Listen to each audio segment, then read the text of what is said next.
Olá, meu nome é Alfredo e sejam bem-vindos a mais uma série do canal Ad Infinito.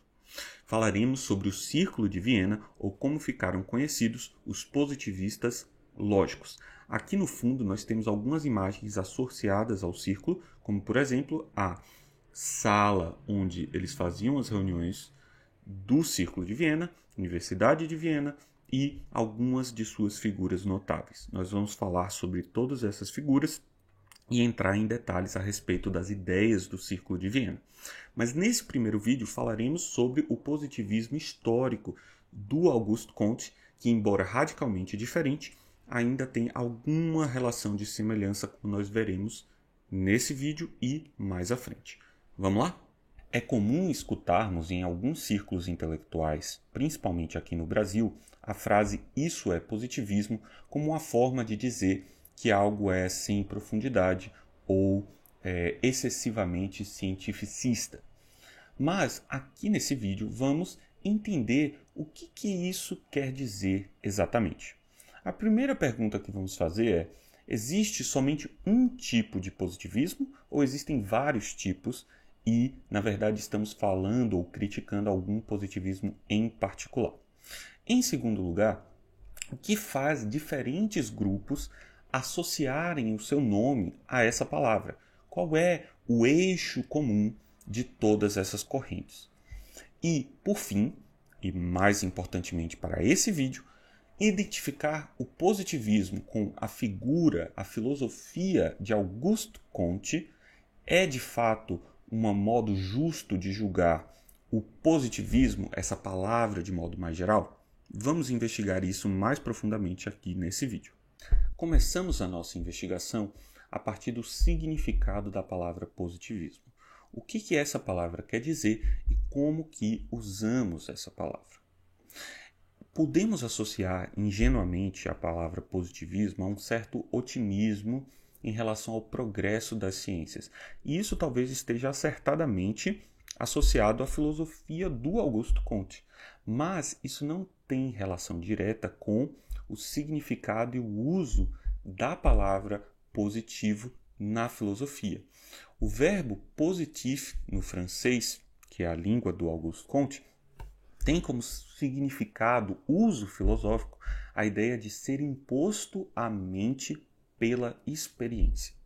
Nesse sentido, a filosofia que se diga positiva ou positivismo vai ser, de modo geral, associada à filosofia que se restringe à teorização do que é de fato imposto à mente pela experiência.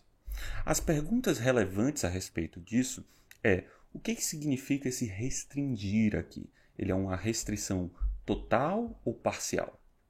E, em segundo ponto, a experiência. O que é a experiência e o que conta como uma experiência? É esse tipo de coisa que nós vamos começar a investigar e detalhar ao longo dessa série.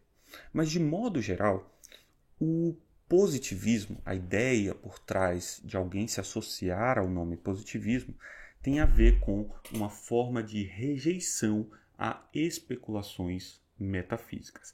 Essa é a base fundamental do que associa pessoas ao termo positivismo. Vamos entrar em mais detalhes a respeito do que significa metafísica no próximo vídeo, mas por hora nós podemos entender metafísica como coisas que vão além do mundo, coisas que devemos saber a respeito do mundo antes da experiência com o mundo. Então, nesse sentido, segue algumas perguntas fundamentais que vão ser impostas a quem, de fato, quer se restringir a isso. Existe, de fato, algo que é imposto à mente pela experiência? Que coisas são essas que se impõem pela experiência? Como decidir sobre outras coisas que não sejam, de fato, impostas categoricamente pela experiência? E quais são as vantagens, os benefícios de assumir essa limitação? Será que a rejeição à metafísica é simplesmente uma vontade de rejeitar a metafísica ou tem uma base filosófica por trás dessa rejeição? Vamos falar agora um pouco sobre a filosofia de Auguste Comte. A ideia é tirar esse band-aid que está fundamentalmente associado ao positivismo na cultura intelectual brasileira, e dizer um pouco o que isso significa para depois podermos focar de fato na filosofia do Círculo de Viena, que é respeitada no mundo inteiro. Uma coisa que acontece em alguns círculos intelectuais e acaba impedindo uma análise mais acurada do Círculo de Viena é aquilo que conhecemos na filosofia como falácia do poço envenenado. A ideia é, por exemplo, associar diretamente o positivismo à filosofia do Augusto Comte. Como a filosofia do Augusto Comte ela inspirou alguns movimentos positivistas que de fato foram bastante ruins, então nós podemos dizer que positivismo deve ser rejeitado. Esse argumento se aplicaria a diversas coisas e é uma falácia tradicionalmente conhecida no estudo da lógica desde os medievais. Mas o que é a filosofia do Augusto Comte? O que era o foco do Comte? A filosofia positivista de Augusto Comte tinha foco na filosofia política, ou seja, ele queria reorganizar a sociedade, dado que a experiência se impôs à nossa mente. Enquanto isso, os movimentos positivistas posteriores, em especial o Círculo de Viena, queria desenvolver essa filosofia, ou seja, queria mostrar em que sentido podemos eliminar das nossas ciências as especulações metafísicas. O foco, portanto, seria o de desenvolver uma filosofia da ciência e eles são pioneiros nisso. É a partir deles que nós começamos a entender isso como uma nova área dentro da filosofia, a filosofia da ciência. Enquanto isso, o positivismo do Comte estava focado em reorganizar a sociedade, como nós conseguimos ver no próprio título de um dos livros dele, de 1822, que era chamado de Plano dos Trabalhos Científicos Necessários para Reorganizar a Sociedade. Nesse livro, nós encontramos o lema que ficou fortemente associado ao Comte, que é amor como princípio, ordem por base e progresso por fim. Esse lema é o que inspirou aquele texto que está escrito na nossa bandeira, na bandeira do Brasil, ordem e progresso. No caso, eles eliminaram a palavra mais fundamental, que seria esse amor, que é o amor como princípio desse lema. Porém, de fato, os movimentos republicanos brasileiros tinham como inspiração a filosofia de Augusto Comte. A pergunta fundamental que o Comte fazia era a seguinte: ele queria saber como que é possível organizar a sociedade, a nova sociedade. Lembra, ele estava no período da formação das primeiras nações, ali no pós-Revolução Francesa, como que nós podemos organizar a sociedade sem um Deus ou um monarca? O que vai causar uma coesão social? O Comte entendia o desenvolvimento da história como um desenvolvimento evolutivo de 3 períodos. O período teológico, em que fazíamos referências a especulações sobre seres, como Deus, anjos e assim por diante. Depois, um período metafísico, onde fazíamos referências a objetos abstratos, a coisas fora e além do mundo, mas não como deuses ou figuras humanizadas. E depois chegaríamos ao período positivo, onde não precisamos mais fazer referências para além do mundo. Nós poderíamos nos focar no desenvolvimento das ciências, olhando e nos baseando completamente na experiência. A preocupação do Comte agora era de que, agora que nós não temos mais essas referências, como que nós podemos organizar a sociedade?